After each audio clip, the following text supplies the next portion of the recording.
যারা হত্যাকাণ্ডের সাথে জড়িত তাদের তো অবশ্যই আইনের আওতায় আনতে হবে। এতে তো কোনো ছাড় দেওয়ার কোনো অবকাশ নাই।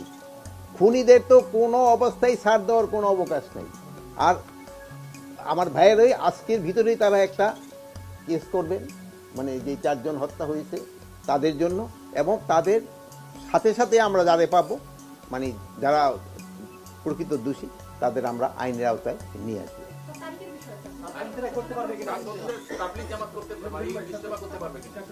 তাবলিগ সাতপন্থীরা ইস্তেমা করতে পারবে ভাই, একটা কিন্তু জিনিস খুব সুন্দর বলছেন, তাদের ভিতরে কিন্তু একটা আলোচনা হচ্ছে যে পন্থীগুলি এক করে, আপনারাও চাচ্ছেন সব এক হতে, তারা যদি আবার আলোচনা করে তারা একটা সমাধানে আসতে পারে।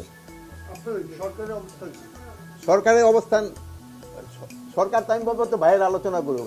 সরকারের অবস্থান কি এখনো 2টা ডেট বলবৎ আছে কি নেই? ডেট 2টা তো আমরা এখন পর্যন্ত করি নাই, কিন্তু ভাইয়ের আলোচনা করুক, আলোচনা করার পরে আমরা একটা সিদ্ধান্ত নিব।